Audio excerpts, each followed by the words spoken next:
the first thing that I thought of was yes, you can, because I had a journey getting into UX design, and it's really for any, specifically, got into UX design and UI design, but really for anyone, any creative endeavor getting into a field, it requires, kind of putting yourself out there. It requires going through a lot of, um, personal transformation, changes, etc. So just I can give a quick little aside about me, and then I'll share.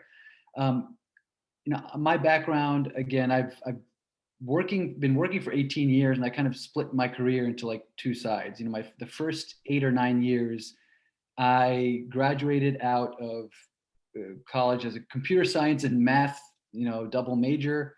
Um, did a programming job for a summer, and then immediately through a friend of a friend told me about the exact opposite side of actual programming itself. I was doing some I was it was like an internship, if you will. So I went to the complete other side, joined actually account management and sales, which, as crazy as that may seem, I didn't know what I was doing. Again, I was like 21 right out of college, and I was just figuring out, hey, let me just do it because I trust my friend, and he said it's a great career to do this. That catapulted me to a lot of different uh, types of careers in sales and marketing. Um, and I ended up actually, going into like starting like an event planning business. I was a DJ for a while. I mean, this is all I did anything kind of in the realm that you would think is maybe in that like sales tip of the spear type of career.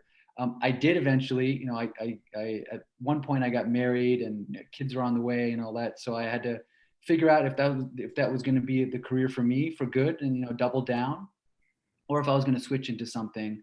And that's when I had a conversation with now my wife, then was my I believe my fiance at the time, and she was in consulting, and she had talked about, hey, you basically have three options, right now. And this is like back in 2012, I want to say. She says the three fields that are kind of getting hot right now that I'm seeing is cybersecurity, is UX design, and is data science. So choose one and figure out what you like, but choose one of those three, and you can always switch between them, because everything that I'm seeing, if you want to research it, you can go ahead and do it.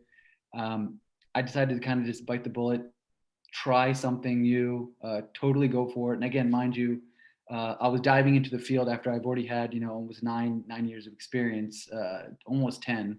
And I didn't know what to expect. I joined joined an internship through, again, I've made some connections over the years with people. I was basically able to be placed into a job as an internship at an agency to do like an associate UX design kind of, I guess you want to call it training, minimally paid training, for almost a year. Then I decided, hey, this is for me. And to make a long story short, that kind of catapulted me off. I decided to pursue my master's in human factors.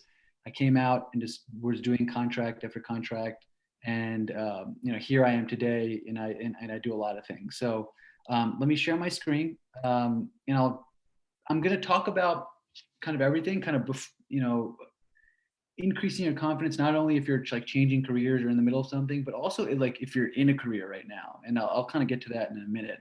I'm sharing from personal experience, and so let me share, and then you can see my screen. And let me just do this. Everyone can see my screen. I'm going to present. And so, again, I call Yes You Can, Creative Confidence and Impact. Again, the kind of, I was also trying to find, actually, when I was creating this deck, I was thinking, hey, what's a good image to be like, how do I portray myself? How do I see myself? How can I mentally gain confidence to, to do something out of my comfort zone? And that's really what this is about. So, so again, Rajiv, this is where I am now. Over the course of the several years when I got into UX, so I'm a UX design practitioner. I say I do a lot of the UX design work, the tactical UX design work, as well as some of the strategic.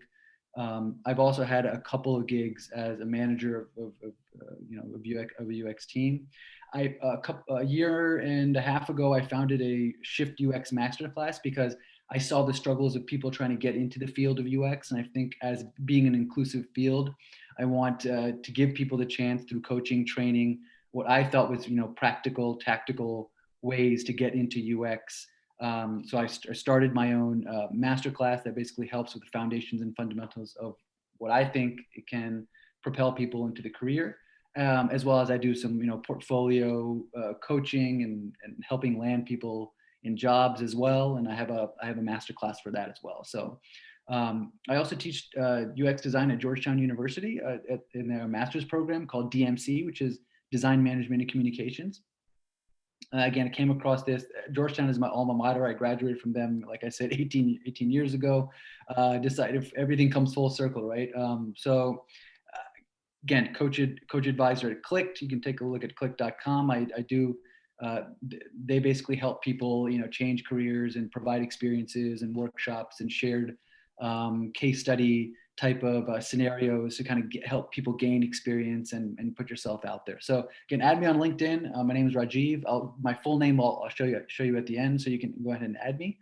And I will let's go get started with a little bit of a story time. So this is a story which I think talks about self-confidence and putting yourself out there. The story goes a little bit like this, and it's a relatively quick one. So there is a business executive who had a failing business, right? Something they were in debt, sales were dropping, things were going wrong, and so the business executive just kind of sat on a bench one day thinking, what am I going to do? How am I going to get out of this? When an old man kind of came walking next to this business executive, and basically he was like, hey, is something troubling you? How can I help? And what she said was, yeah, explained the whole story of how everything's kind of crumbling and she's in this debt and she doesn't know anything. And what the man does is, totally empathized with her and pulled out his checkbook and actually wrote a check and signed it Andrew Carnegie, an old man. Of course, Andrew Carnegie is a very famous business executive. Handed her a check for $1 million and said, this is gonna help you out. Use this, but meet me back here a year later, and I expect this money back. So she said, oh my God, thank you so much. Let me go back, figure this out. And so instead of actually spending the $1 million check, she was thinking about it, but she said, I'm gonna put it in a safe. And this is going to kind of be my motivation, to like, hey, I can do it so I can pay this person back. This person gave me the money. And so I'm going to put it in the safe. And she started, wheeling and dealing, negotiating different deals, hustling and contacting people, trying to get her employees to, sell more units, whatever the case may be. She did that for almost a year. And so the year has come up. She's pretty much turned her, the business around, and she comes back to the same park, the same bench where that old man told her to be there. And she comes by and says, it's been a year, and she hands him over the check. And right before he takes the check, a nurse comes like running into the scene. And I guess, sorry, it's not animated, so this is all you get. This is not like a storyboard. But a nurse runs into the scene and basically grabs the old man and says, oh my God, this is where you keep running off again, and she's like, the nurse apologized. The businesswoman said, this man's been in the psych ward. He keeps calling himself Andrew Carnegie and giving people, checks. And so, so they walk away. The nurse takes the man back, and, she's holding the check. The businesswoman was holding the check in her hand, being like, and kind of looking stunned, being like, I did all that over the last year, and the money wasn't even real. It would have just bounced and nothing would have happened. And I could have I decided to save it thinking it was real. I made all these changes and I didn't change. The moral of the story essentially is, hey, I didn't change it because he gave me the check. I changed it, through kind of self motivation, through through wanting to make a change, transforming myself, and I think that goes to show just a lot about how what we may think will kind of give us confidence and give us that boost. Sometimes we think it's going to be external, but the truth of the matter, it is internal. So I just wanted to share that story because that kind of gets us into a couple of the next slides, which which basically, I always talk about this, and this is not this is not accurate by any means. This is my own personal experience, but before entering UX or design or any creative field, um, you want to be able to, you want to know all the stuff, do all this stuff, learn everything that you need to, and you think that's pretty much what's going to get you where you want to, what you want to go. However, after entering the field, we realize that it's really quite the opposite. It's the tactical, doing the work. Yes, it might be a lot, it might take up more of the time, but I guess what I'm trying to represent here is that the other stuff is really what is going to make you successful in your career. So yes, I'm not saying you can't skimp on quality and you can't work on your craft. Of course you have to, and you have to continue to do that. But what's going to really propel you and take you to that next step is this other stuff. And what is this other stuff I refer to? I purposely made it generic because it could be different depending on who you are, where you work. The other stuff is essentially dealing with other people, right? Putting yourself out there in uncertain situations, interacting with people that are like you, that are not like you, people that are your colleagues, your bosses, your stakeholders, basically stuff that gets, that makes you influential in an organization. And so that is a mountain to climb. And I think that, again, some of you may relate to some of these, but in terms of actually putting yourself out there to get the job, I'm kind of flipping gears here to say, hey, now when you're in your job, or maybe you want to make the transition, and these are kind of things that you can that happen across the board. It's not just within UX and design. It's really any creative field, maybe even other fields as well. If you're not embracing getting into discussions and debates, or if you kind of shy away from it, are you avoiding sharing your work often? Do you avoid getting criticism, even if it helps? I'm talking about constructive criticism.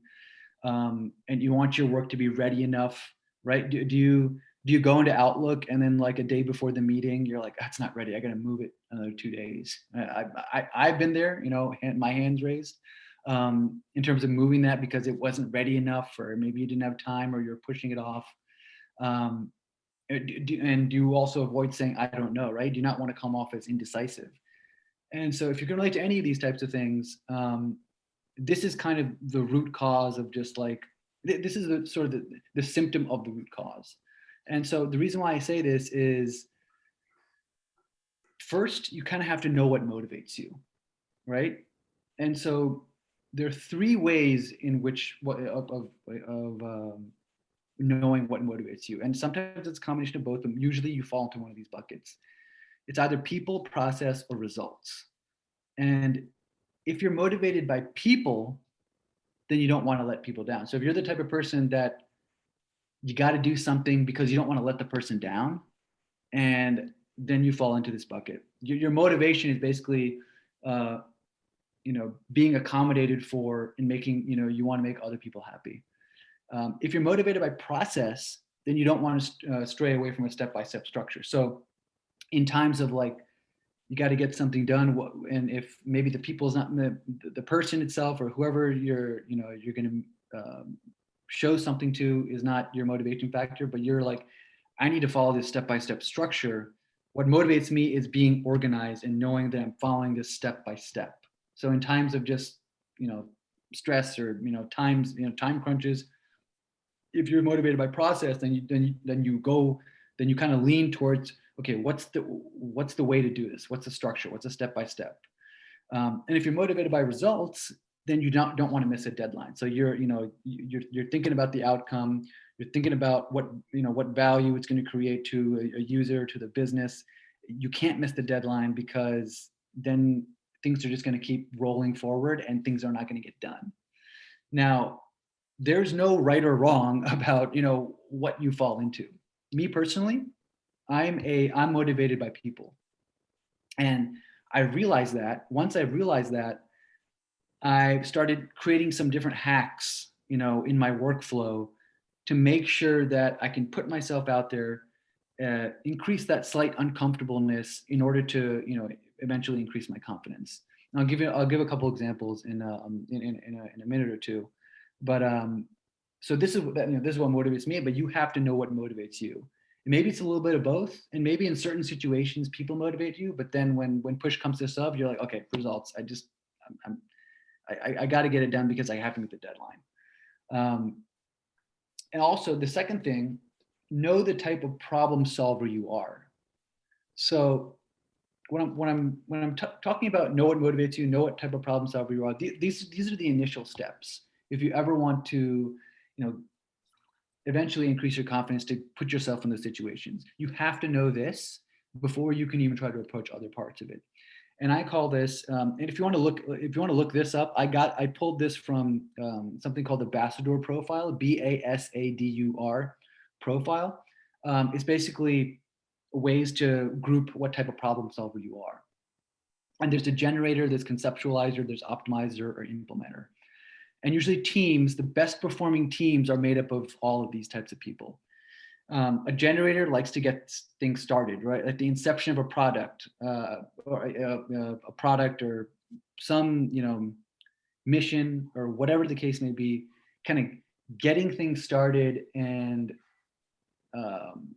know is basically, hey, we need step one, we have to kind of do this. Let's start, and you kind of enjoy it. You enjoy that first step. Conceptualizer loves putting ideas together to analyze.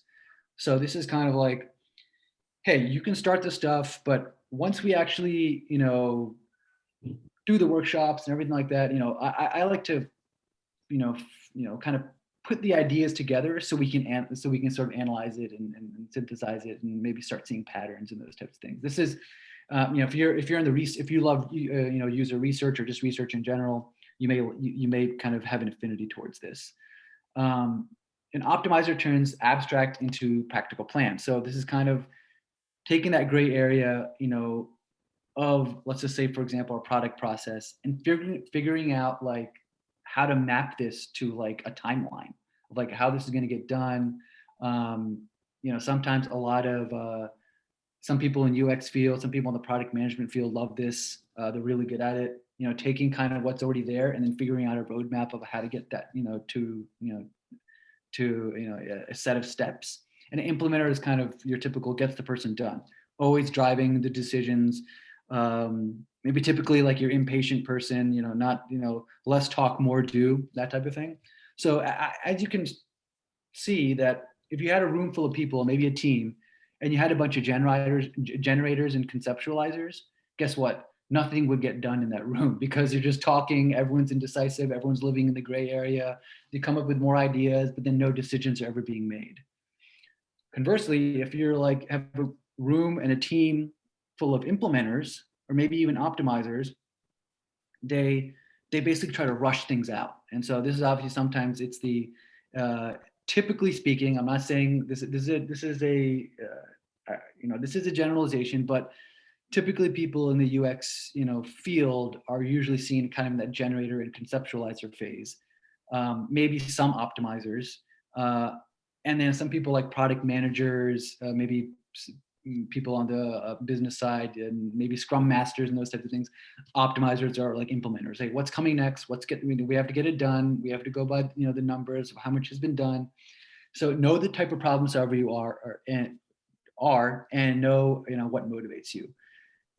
Then you can assess others in the same way. So and I mentioned do this passively because over the course of several meetings you can make observations. So again, this is kind of living in the world of you have a job right now. How do you kind of make the most and put yourself out there in the job you have right now? Because if you do, this is the best way to get practice in order to put yourself out there for any other time if you want to make a transition into any other, into any other part of your career, or you're looking to maybe get into UX and that kind of thing. So, or product, or any creative passion that you have. So assessing others happens organically, happens passively over the course of several meetings with people, whether it's formal and informal. You can start making observations. Who's the person that's like always kind of rushing and making the decisions? Who's the person that's kind of thinking things through, living in la gray area land, which is, again, nothing wrong with either. It's just having that mix and knowing who, because again, as UX creative designer professionals, empathizing with who your audience is outside is just as important as empathizing with your audience inside an organization. So I wanted to mention that, and it's come to, in my experience, it's come to like kind of the truth of being uncomfortable can get you to grow your confidence over time. And conversely, if you stay comfortable too long, it is a confidence killer and a career, it causes career stagnation. Now, I'm not saying this in a bad way in terms of like, oh, you got to be constantly like stressed and uncomfortable. No, I'm talking about like putting yourself in many uncomfortable situations that you're not used to. And, as I will give you a couple of examples, let me give you something that, things that I do and I've seen other people do. Creating work outside of your given responsibilities and to share those out. So because, for example, me, I'm motivated by people. If I'm feeling stuck in any given way, looks like there's let me just stop the chat. There you go. Okay, good. Since I'm motivated by people, a hack that I do, which again, if you're motivated by people, or maybe if you're not, maybe this will work. I actually set calendar invites on my calendar, like in next week, for ideas that I'm thinking about that I want to share. And I just put it on the calendar and invite people. And as crazy as that may sound, even before I've done any work for it, even thought about it. And what that does is it forces you into a deadline, and it puts you on the hook to be like, okay, I got to get this done somehow.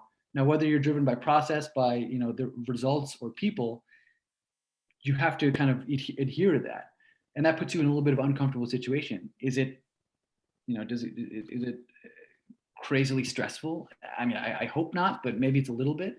But it's like it's a good stress because it's putting you out of your comfort zone to be like, okay, today is what's today? Monday, July 19th.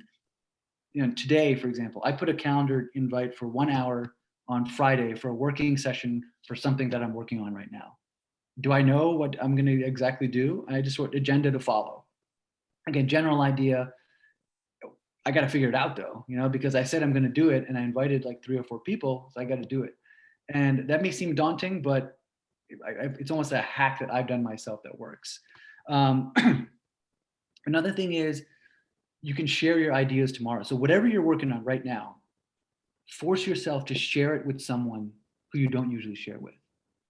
Now, what this does is, okay, if you're sharing with someone often, people you share with all the time, that's fine. But share with someone you usually don't, right? Get that other perspective. Put yourself, again, these are kind of what I call mini stressors. They're almost like good stressors that put you out of your comfort zone. This is what's going to give you the practice. Getting out of your comfort zone is going to be the most important skill to gain confidence if you want to make larger transitions. And lastly, I talk about churning out mini wins. And so I've started doing this. I keep like a sticky notepad of just like little things that I've done. They're kind of wins. Hey, I fixed a usability bug through a design iteration, like super small, whatever you want. It can even be outside of work. It can even be small wins. Maybe I got motivated by I ended up getting a great idea after taking a walk. That kind of stuff, and keep track of those types of things. It may sound it may work for you, but how are you going to know if you don't try it?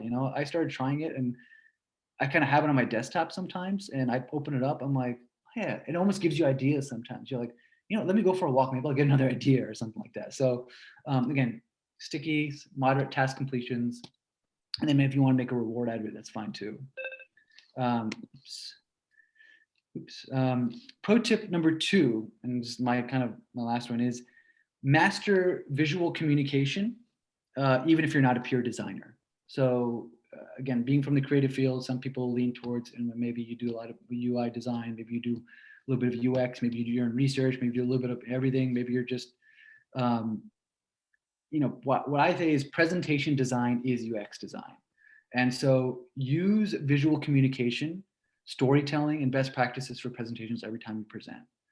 Um, Another thing I always say is, start every deck with an example or a story. So this is what came back to, again, sharing your ideas, preferably with someone you don't share with often. Create a deck or something, create something, a mural board, whatever it is, uh, and start by using an example or a story that makes everything more memorable. Now, this is something I do without fail every single time. Doesn't matter how small it is and who it's with. What it does is, it makes you for the last one, it makes you feel more in control because you have command of the story, you have command of the example, and you're facing your fear head on. Because when you don't feel in control, your emotions take over your logic. So you need to share something when you feel more in control. Um, so again, these are just, I kind of started with just like, starting with yourself, assessing others, and then some pro tips in terms of how to actually create mini wins through mini stressors, if I call it, good stressors to put you out there. And you know, this is something that I take to heart because you're gonna have to do this in almost every job that you have. And when you're making that transition to something new, um, it's going to be less daunting. And if you're staying consistently comfortable with how you are, um, your personality the best.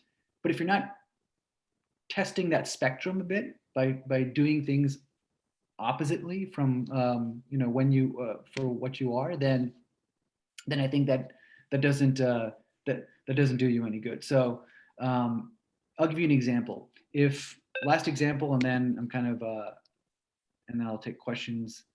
When I started talking about this, generator, conceptualizer, optimizer, implementer.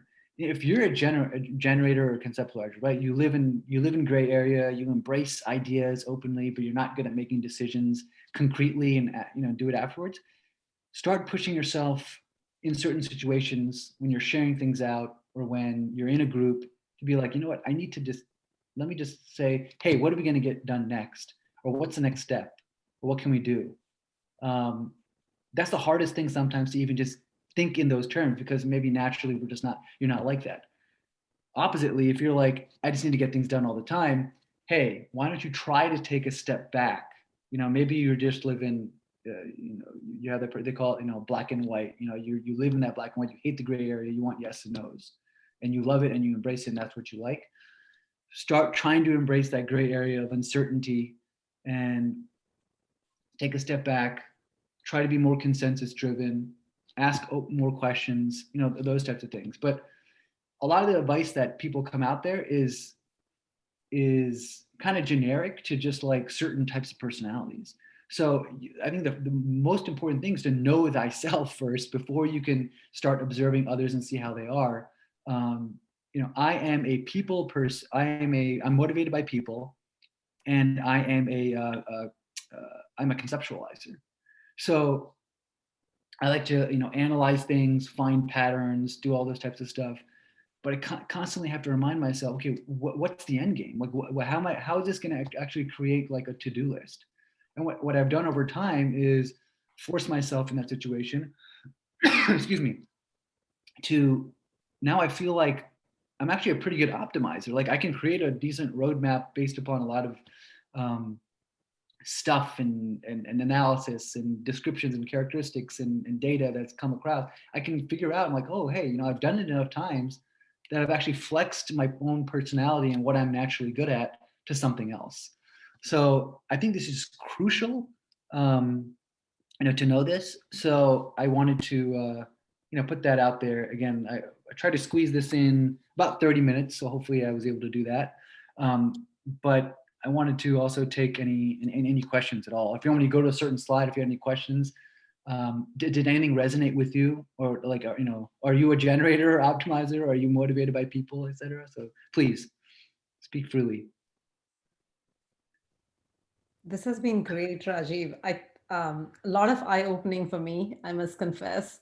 When you talked about the different group of people, and I could see it being part of like one of those, like, I'm sometimes a generator and then implementer, and but taking the fear head on is another favorite of mine, which I've started doing very, very recently, and I've Yeah. seen very positive results.